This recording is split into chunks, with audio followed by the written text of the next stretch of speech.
Umako naman po tayo sa mga naging pangyayari sa Love for All Caravan sa Bacolod City. Let's all watch this.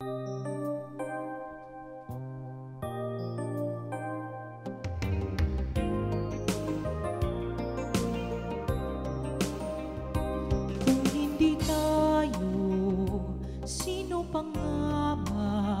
Bayang Pilipinas, pagkaganda, magmamahal at kakalinga, kailangan may Libu-libong mga kababayan natin sa Bacolod City, Negros Occidental ang nakinabang sa programa ng ating gobyerno na Love for All sa inisyatibo ng ating unang ginang Liza Araneta Marcos.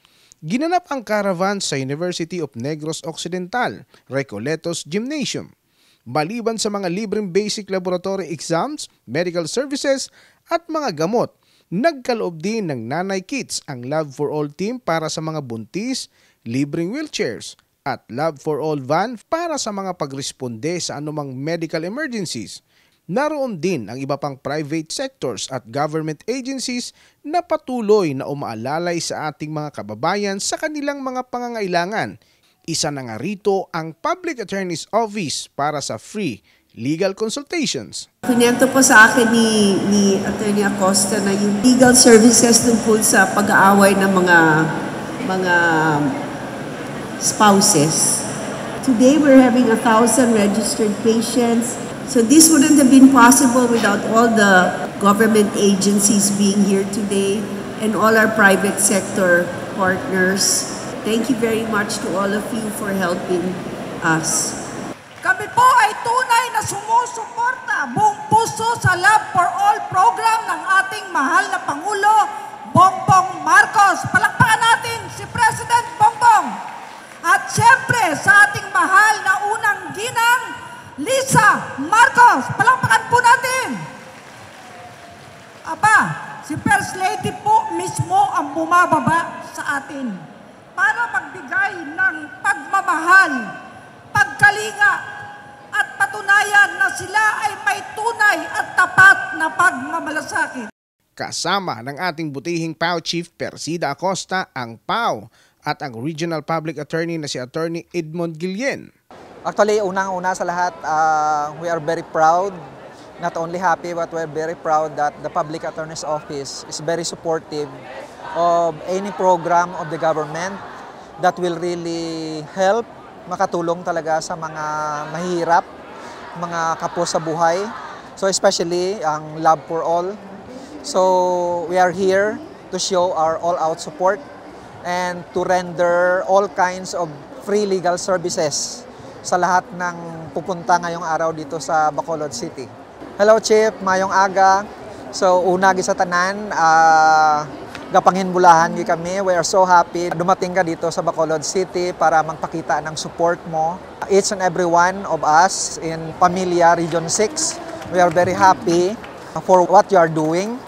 So lahat kami all-out support sa iyo sa lahat ng initiatives mo, lahat ng interventions na binibigay natin sa mga mahirap. Talagang totoo na sinasabi natin na hustisya laban sa kahirapan. Ang 12 milyong kliyente ng PAO at ang buong persa nito, halos 3,000 libreng abogado at 1,000 staff sa buong kapuluan nagbibigay po ng libreng konsultasyon. Kaya kami narito rin, mga kababayan. Asahan po ninyo na magtutuloy-tuloy ang proyektong ito ng First Lady Araneta Marcos alinsunod na rin sa hangarin ng ating Pangulo, President Ferdinand Bongbong Marcos Jr. na mailapit sa marginalized sector sa buong Pilipinas ang serbisyo ng gobyerno at private sector partners. Daghang salamat sa inyong lahat. Salamat gid. Thank you for giving us a chance to be of service with you, for you. Sama-sama tayo babagon uli para sa bagong Pilipinas. Nangako rin ang longest-serving Chief Public Attorney ng Pilipinas, PAO Chief Persida Acosta, na kaisa ang Public Attorney's Office sa hangaring ito ng Pangulo ng Bansa. Sa ating mga kababayan dito, asahan nyo ang tulong ng PAO natanda ng tulong ng mga kasama rin sa gobyerno, iba't ibang departamento, iba't ibang ahensya at private sectors. Nagkaisa po kami upang samahan ang unang ginang. Marami pong salamat. Mabuhay ang sambayanang Pilipino. Love for all. Libreng laboratorio. Love for all. Libreng konsultasyon. Love for all. At libreng gamot para sa lahat. Love, love, love.